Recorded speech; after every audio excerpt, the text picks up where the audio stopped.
And the question is, do you feel good enough for a jovial show? Or should we just go right into the pain? I'm good for whatever. Then in that case, here we go.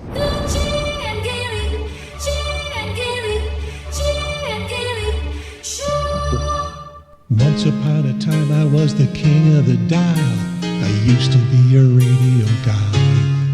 What happened to me? I'm just another idiot with a pod.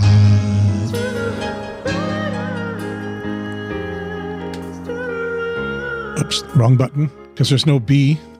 It's just a G and a J. You goof. Sitting in a hospital room. Yeah, but I put on my good gown for the show. Excellent.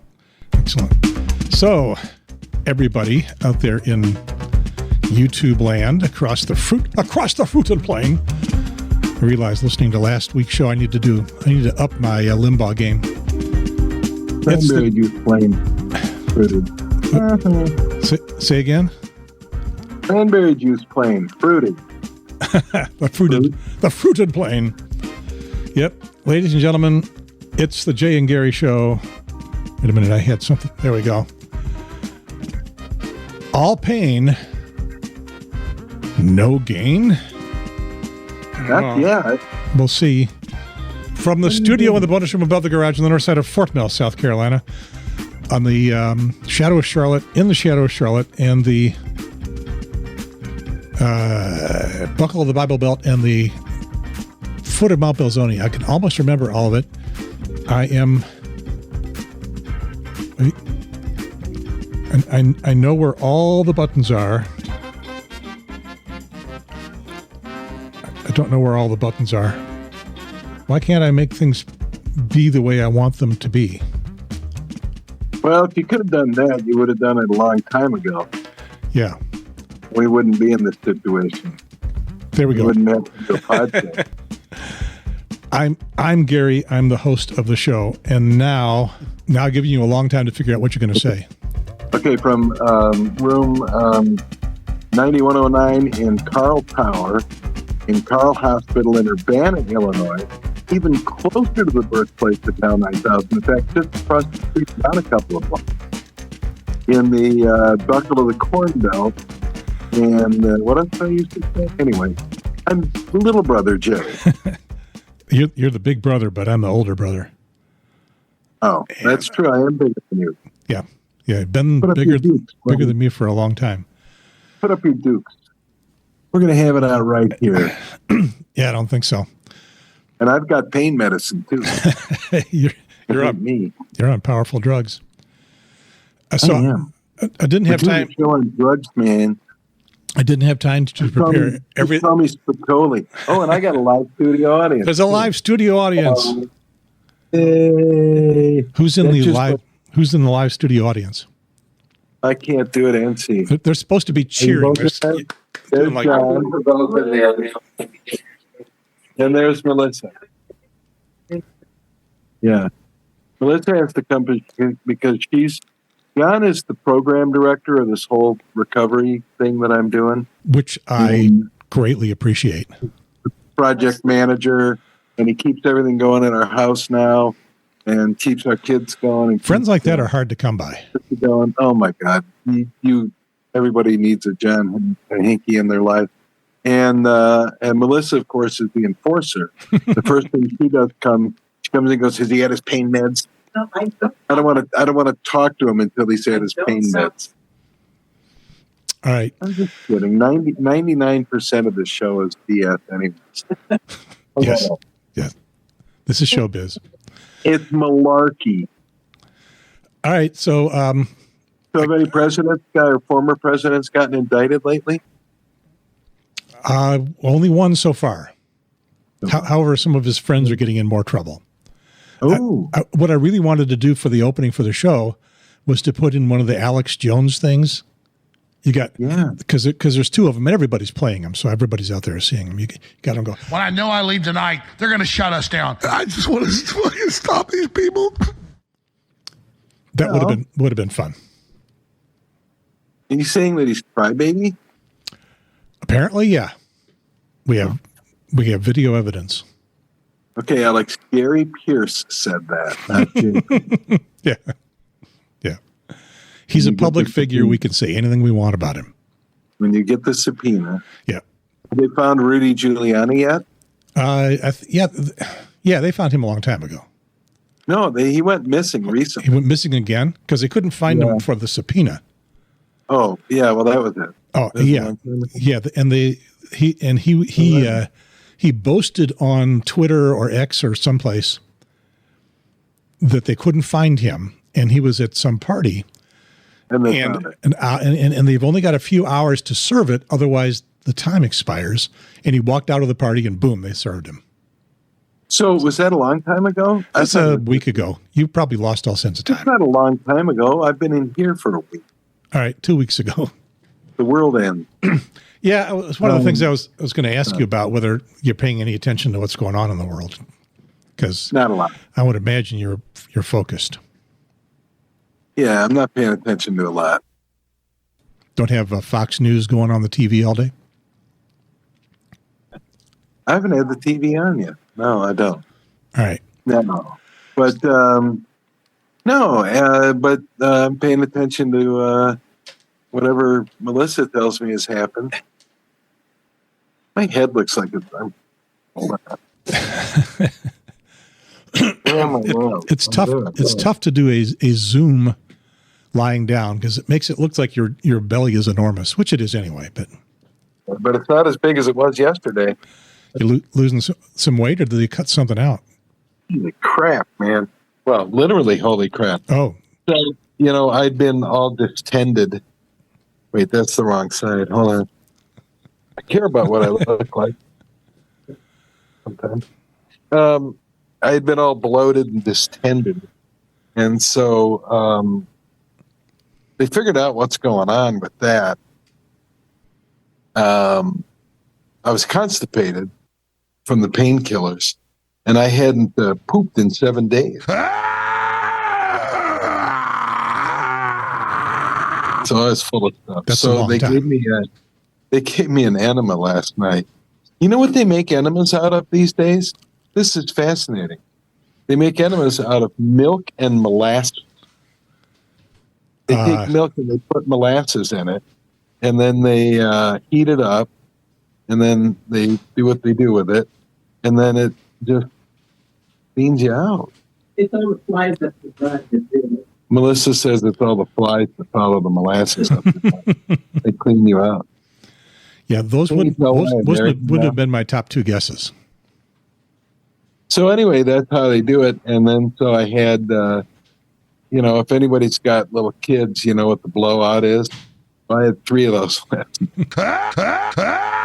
And then this morning, I did again too.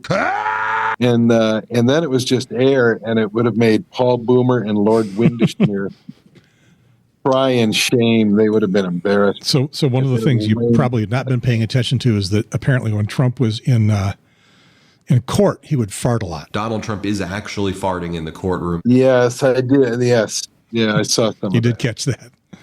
All right. I just checking the phone. We're our YouTube apparently is working. We're on the air. So yeah. Anybody watching? It says one watching, and since I'm watching, that would be me. But we didn't give anybody a heads up. So I gave one person a heads up. They don't really like me enough to watch this. And then not everybody can just drop what they're doing. Okay, they may be watching. Yeah, maybe. Who knows if YouTube gives you accurate information? Send one of those like things that goes floating up and see if that works. No, I turned off my phone. Oh. So, whatever. So anyway, what happened? So here's the update. I'll give the update real quick, and then we can get into serious stuff. So I went, what was it? Friday night? Dale and Katie came up and brought Charlotte, and Friday night, or Friday during the day, and Sarah came over, and we were all hanging out. Your rowdy family. So, yeah, Sarah was meeting Charlotte for the first time, her niece. And so we ate something, and then they took off, and I just started getting dang, I couldn't sit down. I couldn't stand up. I couldn't do this. I couldn't do that. I couldn't do that. So Millisse calls the doctor, and they said, well, what's keeping you from going to the hospital? And so we went to the hospital. And you had to go through the ER, right? Yeah. And me being the nice guy that I am, I made her, she had just gone to bed, and I made her get up and take me. She goes, well, you could call 911. I go like, I don't want the neighbors to be woke up by, well, they wouldn't do sirens at night, but lights and stuff. And then, moreover, I don't want them gossiping about me. So, anyway. You don't want the neighbors gossiping about you? Not my neighbors. Too late.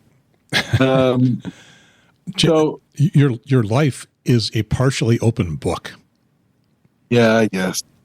So we came here and we spent the next 6 hours of life in purgatory, getting a mediocre dose of pain medicine on an uncomfortable bed, and they were bringing in the night's grift, the gangbangers and stuff. Yep. Coming in, and so the gunshot victims, the stabbing victims. Yeah, and just the people who generally don't have health insurance, so they can't get coverage, so they come to the ER to get their health coverage. Because we can't seem as a society to decide it's important for people. So anyway, the place was jammed when we, the hallways, people in cots in the hallways. It looked like the hospital in Rafa. Friday night emergency room. In Urbana. And it's anywhere, I think. It's just awful. This is the healthcare. So anyway, by 5:30 in the morning, when Millisse looked like she had one fiber of one nerve fiber left, they finally put me in a really nice room up here, and I'm in a really nice room. And instead of fighting for the one nurse who was doing all of the ER, I've got like 5 of them attending to you. You get the nurse tech, and then you get the nurse. Who else? Let's see. Well, there's the palliative care, the oncologist, 2 doctors. The rest of my news is that they upped my pain medication. I got the palliative care consultation. So we're going to get that going. And what else? What else did we do? Well, you discovered why you had all this pain.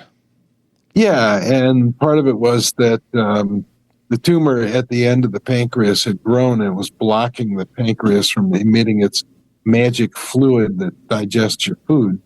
And so that's a problem. Can they do anything about that? Yeah. We're going to have surgery tomorrow, and they're going to implant a stent. And it's going to bypass that area. Are they telling you that is going to relieve the pain considerably? Somewhat, yeah. It will relieve some of the pain. Okay. And then some of the other pain was relieved by the blowouts and the Winderschmear this morning. Oh, Lord Winderschmear? I had no idea. People don't know Lord Winderschmear. Look up the BBC's the crepitation contest. It's basically a farting contest. This is from the 60s, I think, or the 70s. I know. Did the BBC produce that? I think the BBC did. Yeah. It's a good imitation of the BBC. I'm pretty sure it's on YouTube now, but as always, we'll find out. It's there. So anyway, and because it takes me a moment and I have to hang my mouth open while I search here. One thing you just can't believe that you have all of that in you. So anyway, that's all gone. So now I got to get the stent put in tomorrow. We were going to go to Northwestern for a consultation on Tuesday. We were going to go up Tuesday, be there Wednesday for a consultation, but now that's in question because of the rapidity of the growth here and the concern that we need to start the chemo right now, as opposed to if we go to Northwestern to get the ball rolling there and it taken a week to get set up there when we could start right away here. So we got a lot to think about. So the oncologist here is coming in tomorrow, or will be on call with us. Yeah, we're going to talk about that, and then we're going to talk to the North, see if we can do a phone thing with the Northwestern people instead of having to go up there. So we'll see what will happen. Remind them, look at this thing we're talking on. This Zoom thing, it's awesome. Telephones are... Phone may just be your shortcut. So we may get to do it. Yeah, okay, so that decision has not been made yet. No, but it may be made for me if I'm still in pain and this thing's still growing by the week. Yeah. So the surgery is tomorrow. Yeah. And that's going to put in a stent. It's not going to remove any tumor. No, it's going to put in a stent so that the juice from the pancreas can get out and do its thing. Yeah. So who's going to determine what the mix, your cocktail is going to be? Well, we don't know that yet. Could be somebody here, or it could be somebody at Northwestern, or it could be a combination. We don't know. Yeah, the infusion. I'm sure they've got a good infusion room down there, but figuring out what the chemical mix is, that's the tricky part. Yeah, they have you go for the infusion here. They have you go to the massage parlor. I'm missing something here. Assuming that it's that kind of massage parlor. No. Yeah, well. Oh, so that's not. No, I was thinking about getting a massage while I was getting the infusion so it would feel better. Not what you guys are thinking. God. Not a massage with a surprise ending or a happy ending or whatever they call it. That's something Rudy Giuliani would get. This program has just gone X-rated, which is fine. We can do that. All right. And we can't hear the peanut gallery too well, so you'll have to interpret if they say something that is worth interpreting. That's what they've said so far. Yeah. Okay. All right. So that's the important news, that the tumor is growing. They want to get to the infusion. There's been consternation everywhere I have listened to reaction to what's going on about how long this is taking. And Cindy and I tried to figure out how long it was between diagnosis and my first infusion. And best we can tell, it was about 3 weeks. Well, we're up in the game. It's only been a week and 4 days since I was diagnosed officially. Yeah. When they did that CAT scan up on the tumors, how long has it been? It was. I'm consulting with my consultant. Let me look. It was May 15th. So it's been it's been almost a month. No, you lost track of time. Wow. I thought it'd been like 2 weeks then, 2 weeks and a few days. So anyway, it is not taking inordinately long, but it is taking longer than we want it to, especially since they can see growth. When it hurts, yeah. Yeah, and it hurts. Yeah, although the infusion is not going to make you feel better. Hopefully it won't make you feel worse. It'll knock you out, but it'll be nice to get something going forward, not just hurting. Yes, it'd be nice to know. Okay, so I think we're up to date. Hopefully, reduction of pain tomorrow based on the stent. The palliative care folks, the definition for them is just remove the pain. That's basically drugs. Yeah. So, what kind of drugs are you on, and what is it doing to you? Are you loopy? Yeah, I can tell a little bit. Dilaudid. Okay. Yep. I'm on now. Yeah. That's the drug du jour. Cindy was familiar with that. Did it make her loopy? I don't think they gave it to her. I think they gave it to me. And did it make you loopy? Yes. I'm pretty loopy. More than usual. Yep. You're doing not too bad at all for being on a live YouTube show. Although, but you realize why I thought it was only like 8 days. And yes. Yeah. Yeah. We're not counting on you. We're counting on the peanut gallery to correct you to get valid statistical information from you. We just want to know how you feel. And, you know, the sad part about it is that right now, as you know, Alex Jones, what's that thing he calls his rag? What's that?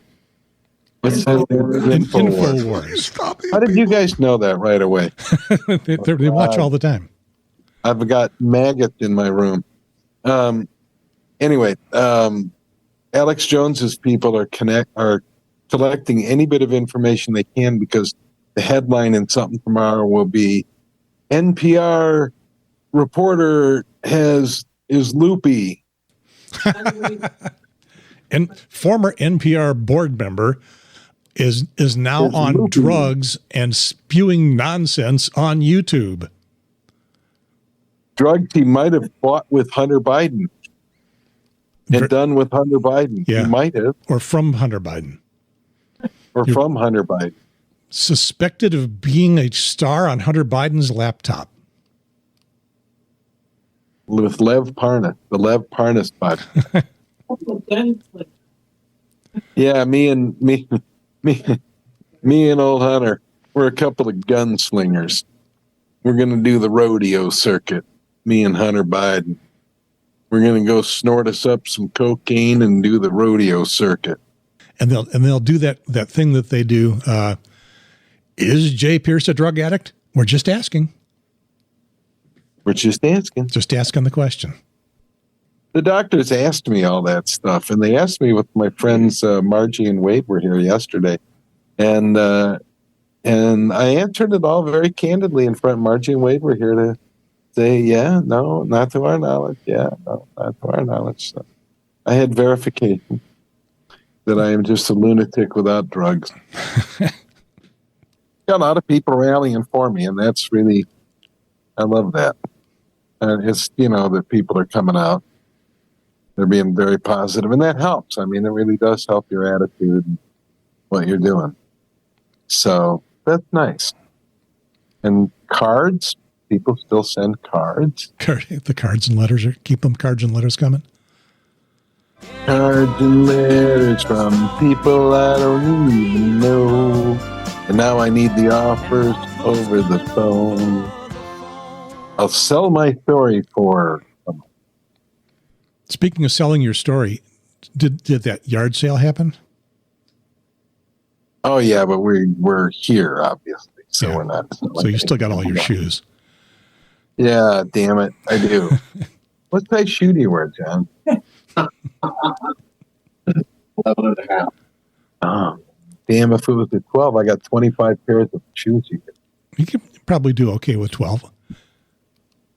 I'll have you try them on when we get home. Stuff a lot of wingtips. Stuff a little Kleenex in it. A lot of wingtips. I've never seen John in a wingtip. I've seen him for 50 years. Never seen John in a wingtip? We could change that. Not a wingtip kind of guy?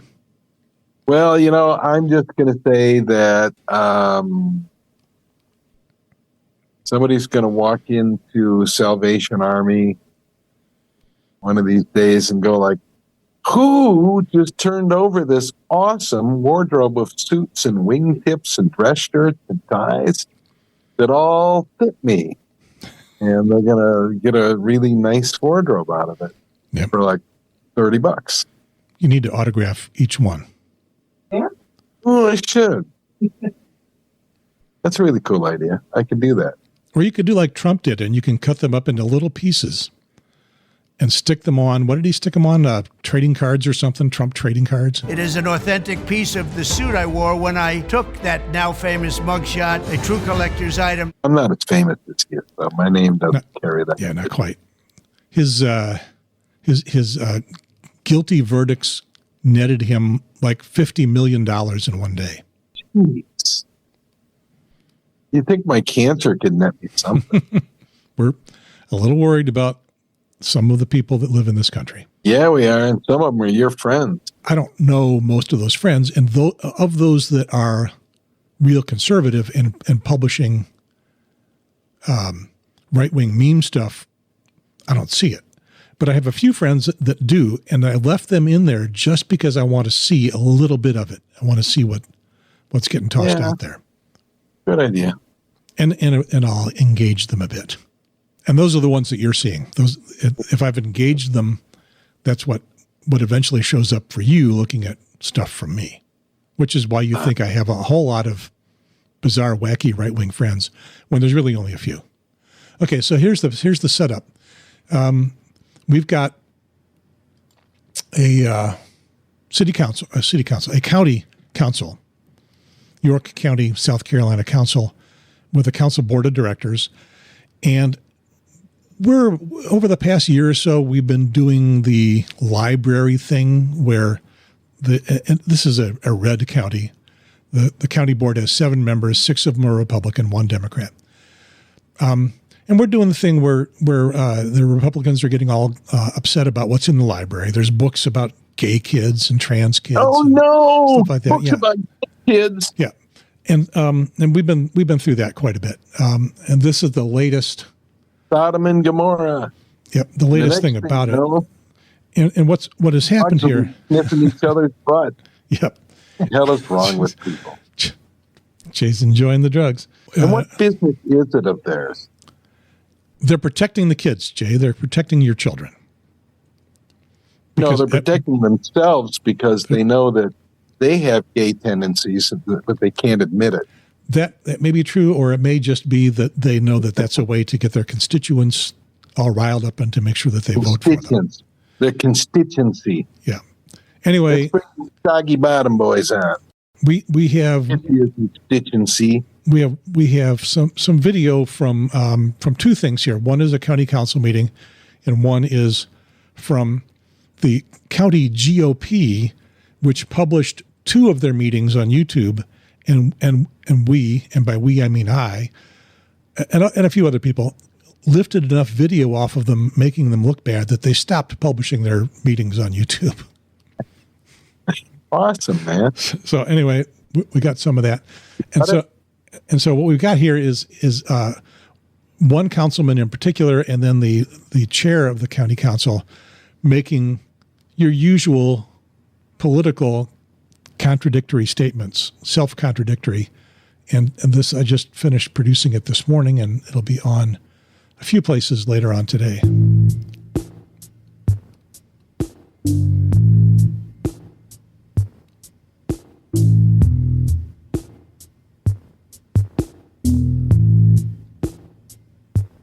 Since I joined council, any of the appointments that I've made, I don't, I appoint people I think are qualified for a position, but they don't have an agenda from me. When you appoint people to the board, if you're a conservative, are you more than likely going to appoint someone to the board that's a conservative? Yes. And I certainly don't expect them to take what I think and believe and go push it towards another council. I have a conservative that is going to be filling my seat, so I'm excited about the role they're going to do, not only to push a conservative agenda. I'm not appointing anybody with any expectation what I want them to do if they join the library board. I want that to be known. I don't do that. As long as we're doing our job and you appoint people to the board, then you'll get conservatives on the board. It is critical that council, we've talked about this many times, there should be a line between council and any board appointees. That's why it's extremely important that everybody in this room get out there and apply for every board that gets on there, so that we have folks to choose from that are conservative in nature. We should have a dominated conservative board. So I don't know how well you could hear that. Could you hear it okay? Yeah, I heard it good. That was nice. Yeah. I'd like to be held accountable. Yep. Well, I mean, there's, politicians being contradictory, being hypocrite. Hypocrite. That's it. Credit Melissa Trent. Yeah.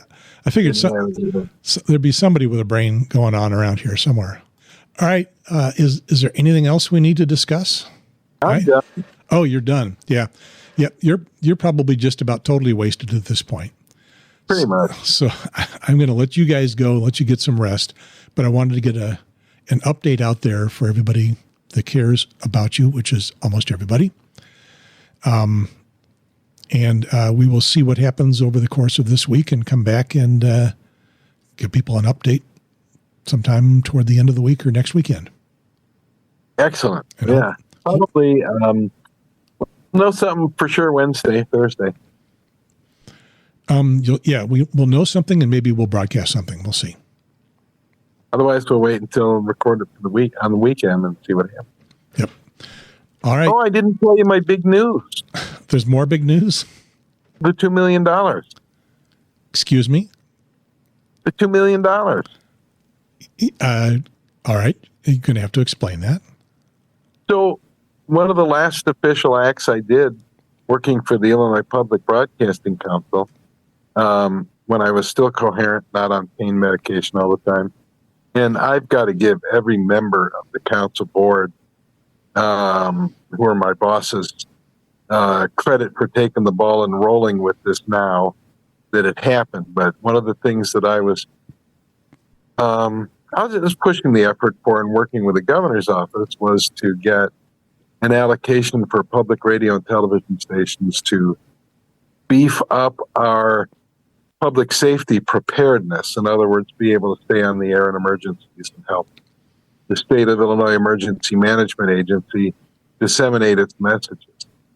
And so if you look way at the last budget item that got allocated, there was $2 million for us to do that.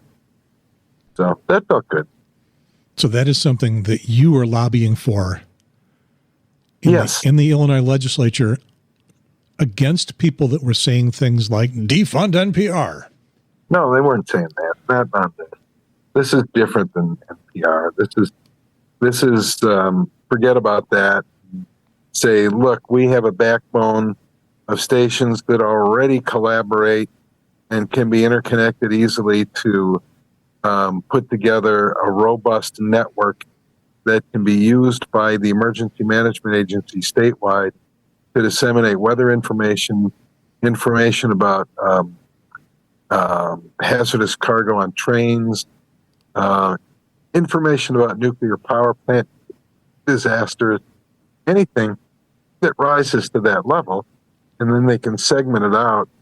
So, it's like part of the problem with Amber Alerts is they're really generic and they just you get them even if you don't live in the area. And so they can more closely target this stuff now for weather emergencies and stuff like that. So, yeah, we're going to refine this and work on it with them. And well, I'm not obviously, but they will continue doing this. You got the ball rolling. So, yeah, well, we all got the ball rolling. Our legislative liaison had told us there were several buckets we could look at to fit into, and one was obviously the news desert bucket. One was arts, early childhood education, and public safety. And we never really knew what public safety, what does that mean? What would we do?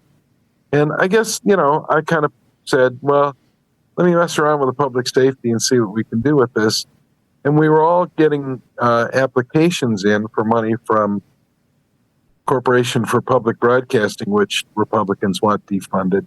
So your stations can't get the money to do this from the FEMA level. And we were putting applications in for that. And most stations weren't getting any. And so my thought is, or they weren't getting full amounts. My thought is, well, maybe the state of Illinois can help with a little. And it turns out that the way that you can help get a federal loan is or a grant is if your state has a coherent statewide plan.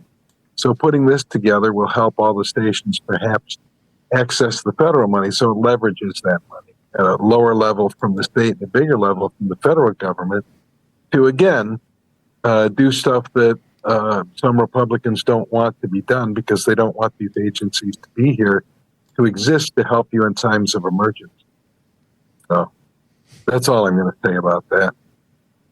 So, I mean, seriously, there's a lot more to public broadcasting and your local radio and TV stations than the talking point, defund NPR. It's just, I get so tired of that. yeah. But in this case, what you're mostly talking about is things like backup generators, transmitters, backup generators.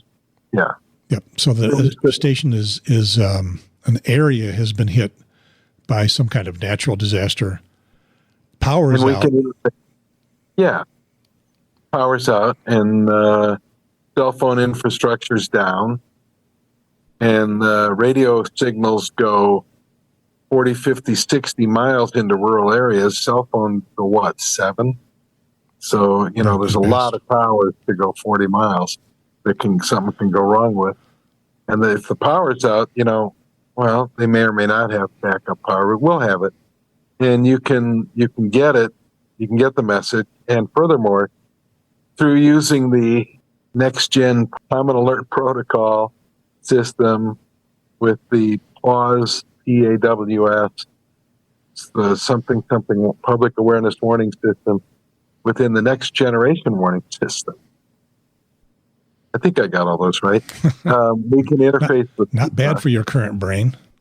And CAP goes on, the Common Alert Protocol goes on at the local level, and it works sort of like if you have the National Weather Service. If you're at a radio station, you probably have, if you've heard these, and you've heard the EAS announcements that feed through with a little quacking duck sound.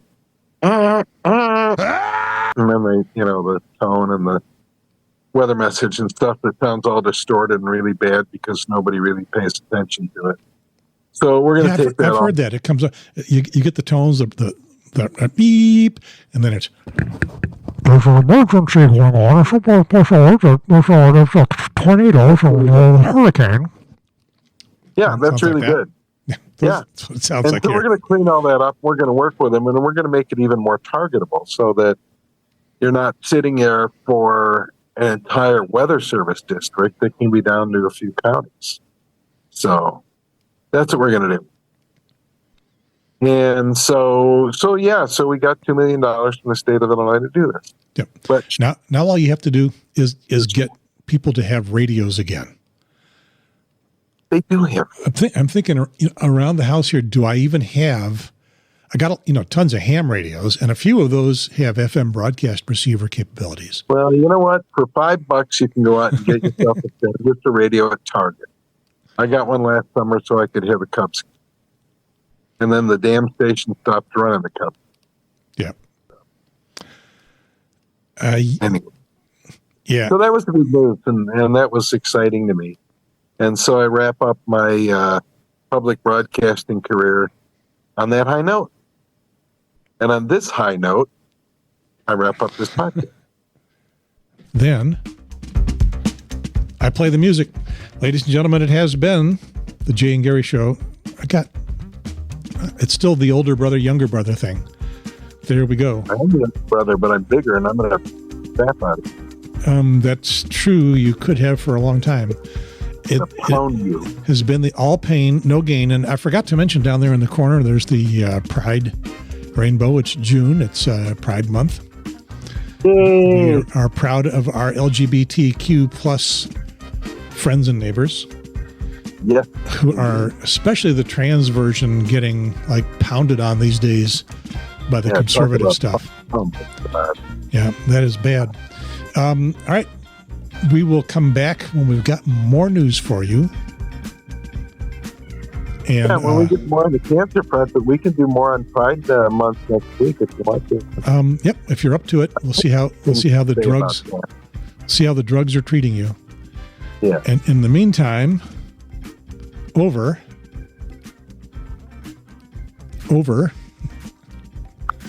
He's trying to remember. There, he remembered his line. See you guys later. Bye-bye.